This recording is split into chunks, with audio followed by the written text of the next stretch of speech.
Welcome to Neapolitan Shorts, because history is messy. Who is Henry Ford? Suppose you don't work in the automotive industry. In that case, you may only know bits and pieces about this American innovator, and you wouldn't be expected to. Looking into the lives of the figure who changed human history is a nuanced discussion. People are rarely black and white. The best people look through a modern lens have issues we might not have noticed otherwise. Looking at people who were famous in their time, but had their flaws from 100 or so years removed, may give us a better look at who the person behind the future was, and how they've since impacted our daily lives. Today, we're going to be taking a better look at Henry Ford, American industrialist, business magnate, and founder of the Ford Motor Company. We're going to dive deep into his life and works, and get a better idea of who he was, from a historical standpoint, broken down into 3 unique sections, like Neapolitan Ice Cream. If you're interested in other videos like this, or different in-depth looks at essential people throughout history, then make sure you're subscribed to the channel with post notifications on, so you never miss a single one. Without further ado, let's get into it. The Vanilla. Henry Ford, in 1863, was the surviving son of Mary and William Ford, who owned a steady farm in Dearborn, Michigan. At 16, Henry was on his way, moving to Detroit, where he worked as an apprentice machinist. After just 3 years, Henry soon returned to Dearborn to work on the farm. However, he would periodically continue his work by operating and servicing steam engines, and occasional work in Detroit factories. William Ford was an Irish immigrant who had come to the U.S. as a young man to escape the potato famine. William and Mary built a solidly middle-class farm for his family and wished for his son Henry to follow in his footsteps. Mary was beloved by Henry, but died when the boy was just 13. In 1888, Henry married Clara Bryant, who had grown up on a nearby farm. Clara was an old-fashioned farm girl who would go on to be Henry's most considerable support in his future endeavors, even in the beginning, when the dream he was working towards seemed crazy. The first few years of their time together consisted of Ford supporting the two of them with his sawmill. Still, by 1891, the two had returned to Detroit, where Ford was hired by the Edison Illuminating Company. Thomas Edison, the famous inventor, was a mentor, friend, and heavy supporter of Henry. Ford rose quickly through the business ranks and was promoted to chief engineer just 2 short years later. Around the same time, Clara gave birth to their only son, Edsel Bryant Ford.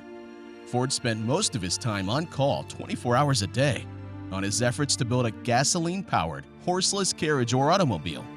Finally, in 1896, he completed the quadricycle, a light metal frame fitted with 4 bike wheels powered by a 2-cylinder, 4-horsepower gasoline engine. He was surrounded by supportive people who believed in his dreams and ambitions. This included his close friend and mentor Thomas Edison, who was working to create an electric vehicle of his own. Determined to improve this prototype, Ford sold this initial design and used that to continue building other vehicles. His ideas were so popular that they received backing from various investors over the next few years. Some of these investors, and Henry, would form the Detroit Automotive Company, later the Henry Ford Company in 1899. However, Henry's need for perfection and constant improvement attempts frustrated his partners, and Ford left the namesake company in 1902. After this point, the company would be the Cadillac Motor Car Company. Ford established the Ford Motor Company in the following year. A month into this new company, the Ford Motor Company produced the 2-cylinder, 8-horsepower Model A. It was assembled in a plant on Mack Avenue in Detroit. Only a few cars a day could be created at the time, and groups of 2 or 3 workers built them by hand, with parts ordered by other companies. In 1902, while Henry was organizing the Ford Motor Company, Alexander Malcolmson was a significant stakeholder. With Henry, the two of them sought out additional stockholders. James Couzens borrowed heavily and invested $2,500 in the new firm. Ford Motor Company was founded in 1903 officially, with John S. Gray as president, Ford as vice president, Malcolmson as treasurer, and Couzens as secretary. James Couzens was from Chatham, Ontario, Canada. He moved to Detroit to work as a railroad car checker for the New York Central Railroad from 1890 to 1897, later working for Alexander Y. Malcolmson as a clerk in his coal business between 1897 to 1903, when they began their work for the new Ford Motor Company. The company made both Ford and Couzens wealthy in large part due to Cousins' business acumen after sticking around past Gray's death in 1906 and Malcolmson being eased out of the business. In 1915, Cousins resigned as general manager after the two men grew apart, and though he retained a seat on the board, he didn't stay around very long. By 1919, Ford purchased his shares in the company for $30 million. In 2012, Cousins would be inducted into the Automotive Hall of Fame. Ford was dedicated to producing an efficient and reliable automobile that would be affordable for everyone. This is what led to the Model T, making its debut in 1908. The Model T was an immediate success, and more orders than the company could satisfy soon came in. As a result, he practiced mass production techniques that would quickly revolutionize American industry. These changes included the size of large production plants, interchangeable and standardized parts, and the moving assembly line. Mass production was suddenly cutting down the time to produce an automobile, which kept low costs. By 1914, Ford was also upping the daily wage for his workers for an 8-hour day, from $2.34 to $5, which helped set a standard for the entire industry. Production went up, but the Model T didn't suffer any losses in popularity. By 1918, around half of the cars in America were Model Ts. In 1918, Edsel was made president of Ford Motor Company, but Henry remained in control of the company's total operations.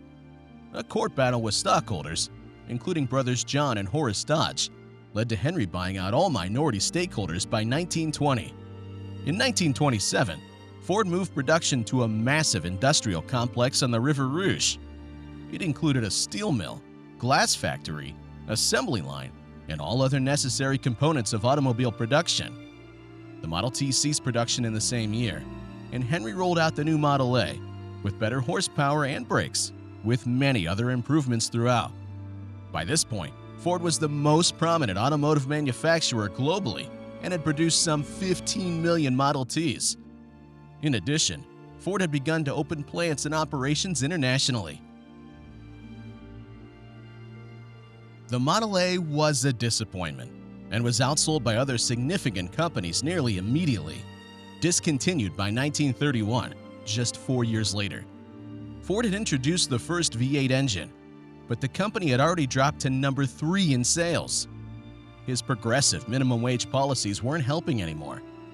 Even when competitors did so, Ford waged war against unionization, refusing to come to terms with the United Automobile Workers Union. Ford wouldn't sign his first contract with the UAW until 1941, but not before he'd consider shutting his company down to avoid it. Around this time, his political views had begun to earn him widespread criticism, surmounting in his campaign against U.S. involvement in World War I. He had a failed bid for a U.S. Senate seat in 1918, narrowly using a personal attack campaign by his opponent. In 1918, Ford had published several anti-Semitic writings, collected and published as a 4-volume set called The International Jew. His writings referred to Jewish people as the root of America and the world's ills, in every context possible. Strikes, financial scandal, agricultural depression were all theirs to blame for, and Henry helped frame the Jewish people as a symbol of the world being manipulated and controlled. Ford also republished the Protocols and the Elders of Zion, a notorious forgery, originally from Russia and translated to English.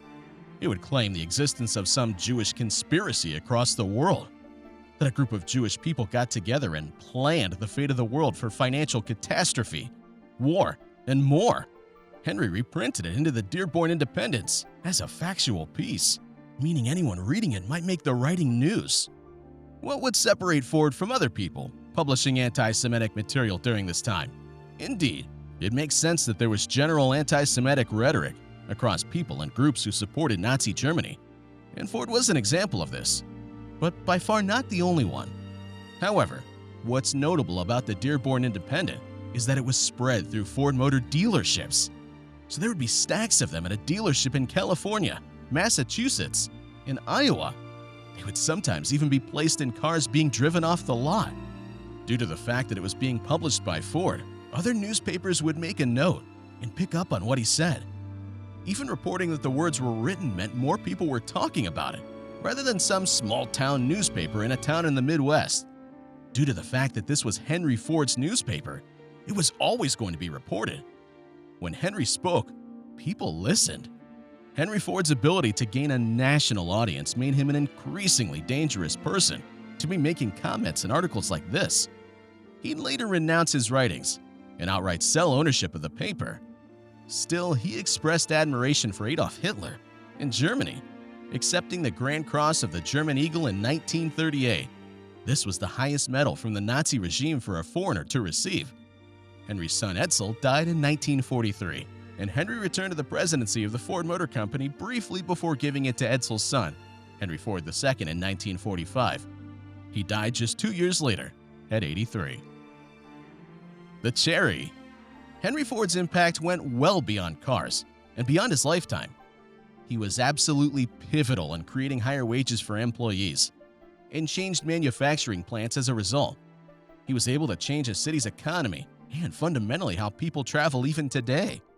Ford was a revolutionary figure for introducing the manufacturing world to the conveyor belt assembly line. He innovated vehicles in general from the status of a novelty item, as they were before, to the necessity they are today. Ford's most significant impact was introducing laborers to the $5 workday. He announced this plan in 1914 and doubled his labor force's salary. He soon picked and chose the very best workers from a large pool of candidates and did amazing things for the Detroit economy. Higher wages provided by the Ford Motor Company increased the quality of life of many of his employees, bolstering them from the working to the middle class and allowing them to enjoy many luxuries, the greatest of which included the ability to purchase the same car they helped create, which at the time was unheard of. Offering such high wages allowed Henry to choose the best and the brightest, increasing the number of people who wanted to work for him. This created a higher supply of people moving to Detroit, looking for work with him, and living in Detroit.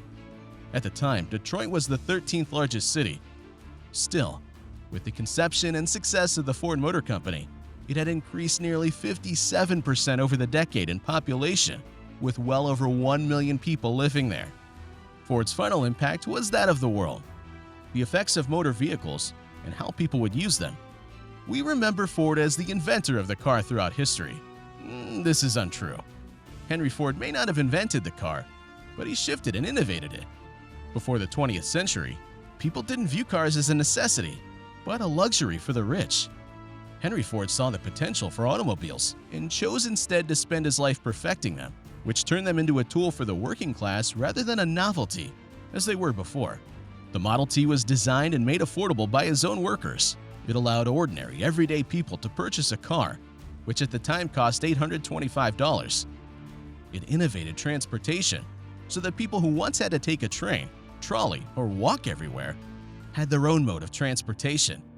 Today, over 80% of American families own at least one car due to Ford's commitment to allowing people to purchase a vehicle even when it was first invented.